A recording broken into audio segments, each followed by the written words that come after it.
Sveiki, karžygys ir tai žiūrovai, sveikinasi su jumis Liepa. Ir vėlgi tęsiame Namibijos temą. Šį kartą Lina kalbino ypatingą žmogų, Friedhelmą von Seydlitzą, kuris buvo visą jų kelionę gidas Namibijoje. Tai tikrai išskirtinis ir protingas žmogus, suprasite pažiūrėję interviu su juo. Išgirsite, kaip jisai išsireiškia apie pasaulinius įvykius vykstančius ir kaip nuo jų priklauso Namibija, tiek ekonominė, tiek socialinė prasme. Bet pirma noriu pasakyti, kokia situacija buvo iš viso dėl būtent šitų video pateikimo jums. Netgi 4 valandas siųsdavo 20-30 sekundžių trumpus video reportažus iš to ūkio, kuriame Lina gyveno.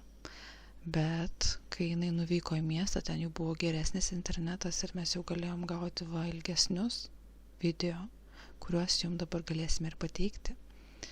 Tad ačiū Linai, ačiū Friedhelmui už tai, ką mums dabar parodys, ką jums parodys. Ir ilgai nelaukdami žiūrime. Hello, Freddie. Hi, Thanks Lina. for joining me here in Namibia.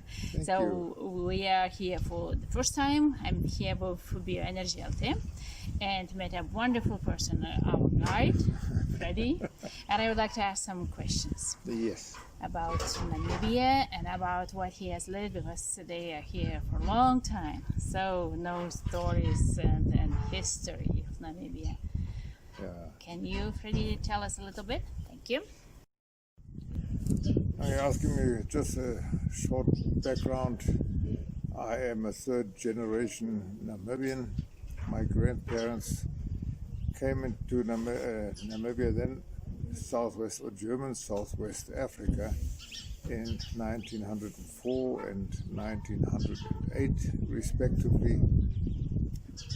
I grew up on a farm near the town of Omaruru, and I was born in Omaruru. I lived there except for the times that I went to school or to the military in South Africa. But nowadays I am on pension from the farm. My son and his wife and children have taken over. They are running the farm now, and I have more time to do tours of Namibia with guests from all ranks of life. Namibia was first German Southwest Africa, then it became Southwest Africa, and then eventually it became Namibia. Namibia called after our desert, the Namib Desert. Nowadays we are independent from South Africa since 1990, the 21st of March, and our country has developed into a democratic country, quite a free country, a country with a small population, and like it is often called, the country of the wide open spaces. So Namibia is an arid area, little agriculture still, but still developing, and agriculture has become more important because of political troubles in our neighboring countries and also coming up in our own country.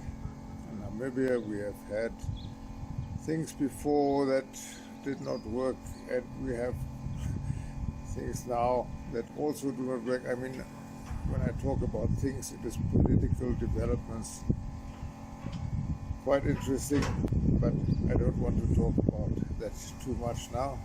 We are an independent republic, and we need to self-supply ourselves more and more, be it with electricity or be it with water, be it with food supplies.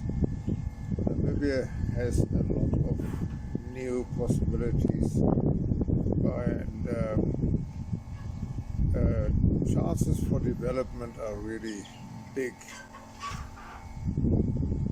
Then if you talk about development in a country, it is always going to be more and more independent of other countries. Namibia, if you drive around, you will quickly find out that we are very economically very dependent on South Africa, and that is busy changing. We are actually very positive in our country as far as political development is concerned. We are more and more a country that depends on the international agenda that's happening, and it is difficult to forecast the future. But if we can, if you want to know about that, I can tell you more about the future ideas that we have. Today, for example, we received a prognostic of Canada, and what is going to happen in Canada is going to happen in the whole world. It is frightening, or maybe going to be the new normal. All started to change drastically with the influence of the coronavirus, which I believe is a very successful international lie.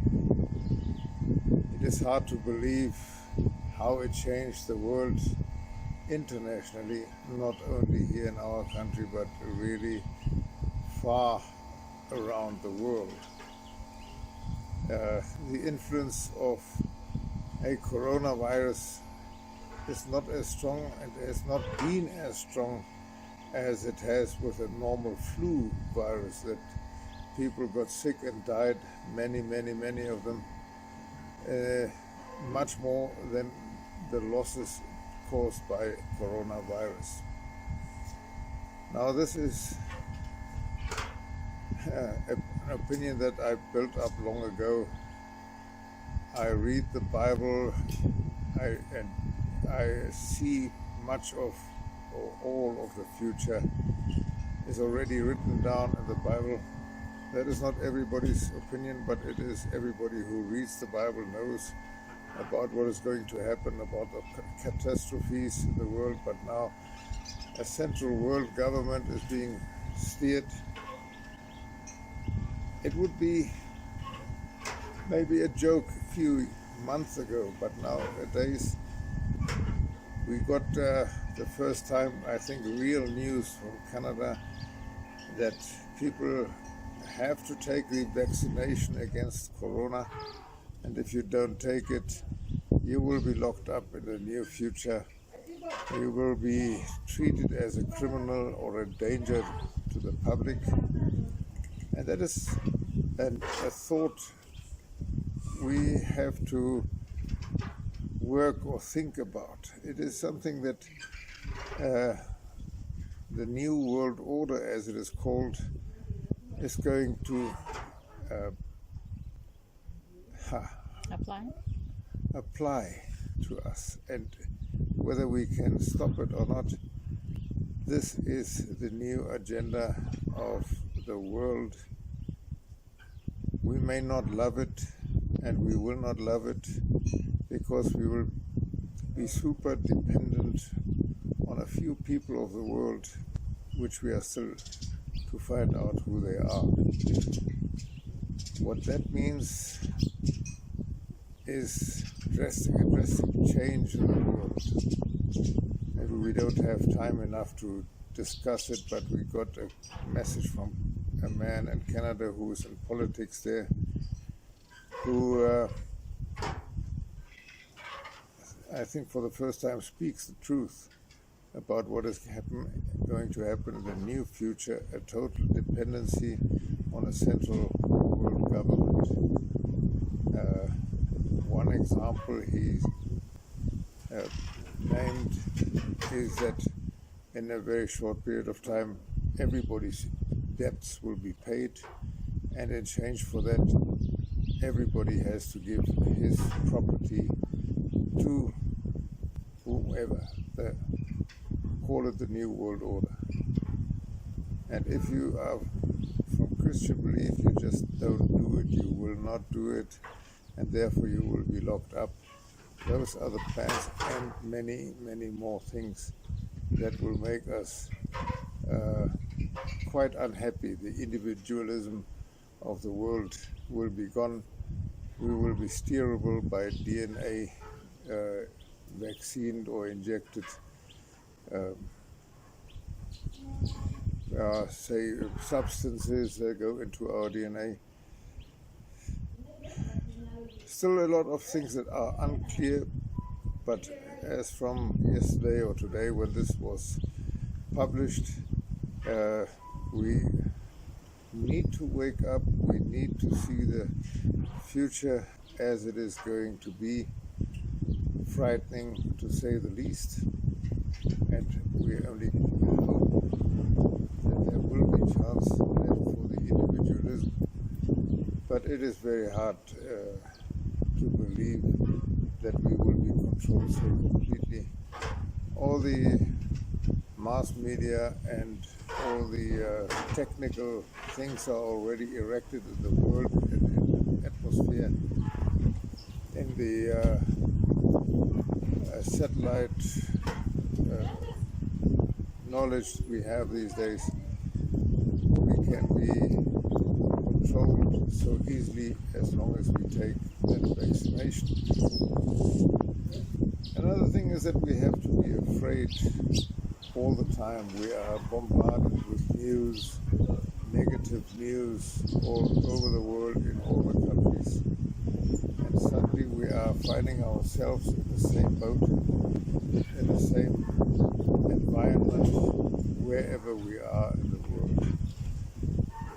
This is still very unclear news that I have for you here, but I gave you an idea today of that message that we got, and we can work on it individually.